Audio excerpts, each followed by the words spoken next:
Just based on how much the tensions have risen in the last hour since I spoke to you, I think that likely they are going to continue to rise during the course of the day as more and more people gather here in downtown LA to protest the presence not only of ICE and other federal agencies conducting immigration enforcement, but now also in a historical event that hasn't happened in many decades, the presence also of National Guard troops who are here without the authorization of the governor of California. It's Ken Harbaugh with the Midas Touch Network.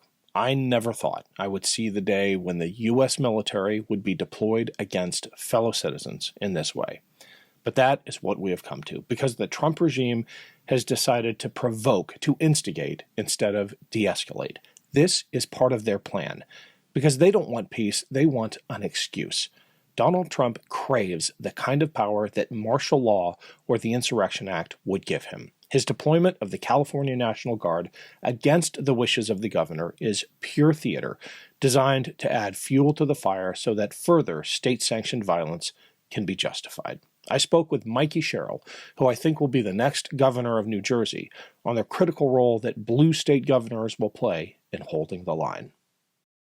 Welcome to the Ken Harbaugh Show. I've got Mikie Sherrill with me. She's a former Navy helicopter pilot, a federal prosecutor, represents New Jersey's 11th congressional district, and is running for governor of New Jersey. She's also an old friend. Good to see you, Mikie. It's been going on forever. I know. I had a ton that I wanted to talk about with you, but we have to take on what is happening with Trump and the federalization of the National Guard. In our last conversation, it was a hypothetical, right? The idea that blue state governors are going to have to hold the line with this kind of presidential executive overreach. But we're here now. This is reality. This is no longer the movie. This is real life. How are you thinking about it in New Jersey?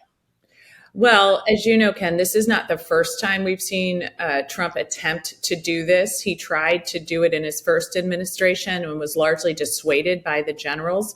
Right. And I watched his frustration at having a military that felt deeply that they had sworn an oath to the Constitution, not to him. And so you could see throughout his first administration how he kept trying to co-opt the United States military as a loyalist force to him, and how the military kept resisting. And so it came as no surprise to me when he took office for the second time that he immediately fired admirals and generals, and continues to do that in, I think, a really dangerous way. And then appointed really the most incompetent Secretary of Defense that we've ever seen in this nation, and never, and sort of, I can't decide if it is intentional or if he just doesn't care. I think it's intentional. I think he wants somebody in charge of the military who's incompetent and who's looking like, a clown, which sort of undermines, I think, the respect for our military. And, with somebody like Hegseth in charge and putting classified information out over Signal and then sharing it with his wife and his brother and, like a cool guy, like this is some frat house that he's running. And now we see it here where, again, he is federalizing he's federalizing the National Guard to put on the streets. And then you have, Hegseth, who can't help himself but insert himself in a really incompetent way into this situation, saying he's going to put First Marines on the ground. And it's so dangerous. I mean, this is a situation where the police force in California, they are trained to handle this. They are trained in riot control. They are trained in crowd control. They are the people on the street that are trusted. So it is never okay, as the crowd in LA has done at times, to become violent, to throw rocks at law enforcement or to threaten people. That's not okay. And I think that is why we have a police force that is trained to handle this type of thing and to hold people like that accountable and to defuse the situation if at all possible. What Trump is trying to do is pour gasoline on this fire by inserting people into it who are trained in combat. The First Marine Division, they are trained to shoot to kill. They are not trained in crowd control. They are not trained in civilian policing. It's very different. I'm a military veteran. I'm also a former federal prosecutor who's worked closely with law enforcement. They are two very different entities. And in this instance, Trump wants to blow up a situation for his own political purposes and to grab more power to himself in a way that is really, really dangerous and contrary to the interests of this country and the American people. Hey, it's Ken Harbaugh. Huge shout out to everyone who has supported this show via our Patreon page. If you want to weigh in with questions for upcoming guests or give us feedback on past guests or make sure you never miss an episode, click the link below. It's free to sign up. And if you're able to pitch in a few bucks a month, just know that we put every dollar back into the show. We do have another reporting trip to Ukraine coming up. Thanks for the help. This is not a reactionary moment in that Trump is reacting to developments happening on the ground. He is instigating them. He is provoking them. This is what he wants. He wants martial law because of the power that it gives him.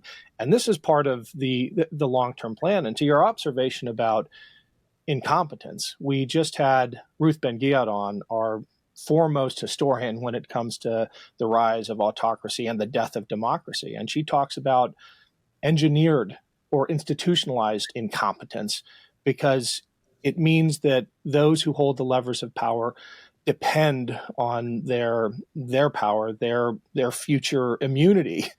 They depend on the president. And I think Pete Hegseth is an example of engineered incompetence, intentional institutionalized incompetence. And it's going to lead to conflict, to potentially deaths of Americans on the streets of LA and beyond.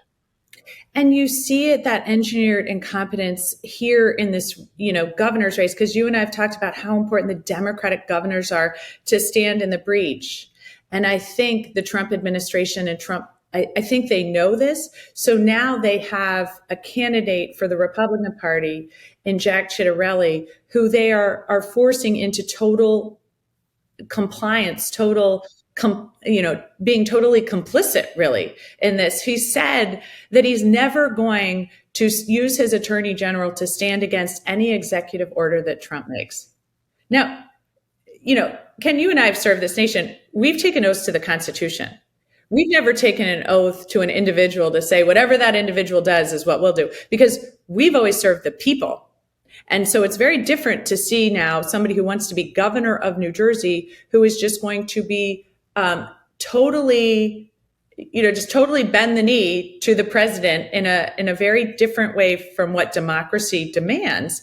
And now, in this instance, he's just tweeted out that he's just applauding what Trump's doing. Imagine if you wanted to be governor of a state and basically saying, sure, if the president wants to send in troops to my state, welcome, instead of saying, as governor, which is what I would do, I have here in New Jersey, we have a really well-trained police force. And we have a police force that could handle this situation in a very professional way. And in many cases, especially in some of our municipal police, are very trusted by the people they serve, and they would be very good at this. And to think that you want to be the governor of New Jersey and just say, do whatever you want here. This is not an individual state. This is just an addendum of Trump's royal presidency. It's really scary as you see the dominoes falling in the Republican Party towards autocracy. Let me read, and we'll flash it up on the screen here, this tweet that you're referring to from your likely Republican opponent, Jack Ciattarelli. The brazen lawlessness in Los Angeles requires an immediate and vigorous response, and so I applaud the president for his executive decision to send in the National Guard. That is obviously the kind of engineered incompetence that you and I recognize, but it also highlights a lack of awareness about where the lawlessness actually lies. And you and I are both totally on the same page that we don't throw rocks at cops, right? But laws are being broken by federal agents pretty clearly in some of these raids, in the outrageous masking of identities. I mean, if that's where we are now, the Pandora's box that opens, how do I know, for example, that the masked agents who come to my door when I'm swatted are federal agents and not the extremists that I've gone after? I mean, we are in terrifying territory when you have a nominee for governor defending this kind of thing. Exactly. And it also, as you know, presents a marked ignorance of the difference between law enforcement and the training that they have versus our military and the training that they have. Because I think there's a real lack of understanding of the differences there. And so as, a former military member and somebody who's also worked closely with law enforcement as a former prosecutor, I think, they are two incredibly different entities who serve our country and our security in very different ways. And if you want public safety and security, that is exactly what our law enforcement is trained in. And yes, do attacks by throwing rocks, etc., does that require a vigorous response? Sure. Can the police do that? Yes, they can. And is it really dangerous to throw gasoline on this fire by sending in the National Guard troops or the military? Yeah, and that is not what they are trained for. And you're exactly right. The lack of due process, we've served in places where people get picked up in the middle of the night by law enforcement or troops that are unidentifiable with their faces covered. Their family doesn't know where they're taken. They're disappeared. And that might be the last they see of them. We've served in places like that, Ken. I don't think either of us ever thought we would be facing that kind of threat here. Not in a million years.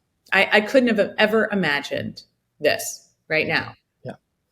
Well, it's dark times, Mikie. I take great reassurance knowing that people like you are carrying the torch to spread some light. Good luck in the final stretch. We'd love to check in with you again. The Republican you're probably running against is the worst of the worst, and we cannot have this kind of domino effect from California to New Jersey to, God forbid, Ohio and other places I care about, the whole country. We have to hold the line. Thanks so much, Mikie. Thank you. And thanks for what you're doing, too, to bring light to this. Thanks, Ken.